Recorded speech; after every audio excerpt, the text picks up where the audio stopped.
আমাদের ছাদ বাগানটা যেন একটা সবুজের নন্দনকানন। আর সেই বাগানের অন্যতম রত্ন হলো আমাদের কাগজি লেবুর গাছটি। কি সুন্দর লেবু ধরেছে গাছে, শুধু দেখতেই সুন্দর নয়, এর গন্ধও কিন্তু অসাধারণ মনমুগ্ধ করে দেয়। আজ থেকে প্রায় 4 বছর আগের কথা। আমাদের বাগানেরই অন্য একটি লেবু গাছ থেকে কলম করে আমি এই চারা গাছটি তৈরি করেছিলাম।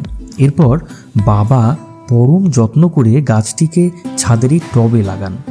তারপর থেকে এই গাছটি প্রায় সারা বছরই আমাদের টাটকা লেবুর যোগান দিয়েই যাচ্ছে। যখনই দরকার হয় ছাদ থেকে তাজা লেবু পেরে নিই। আসলে আমাদের এই ছাদ বাগান, তার প্রতিটি গাছের পেছনে রয়েছে বাবা মায়ের অক্লান্ত পরিশ্রম আর ভালোবাসা।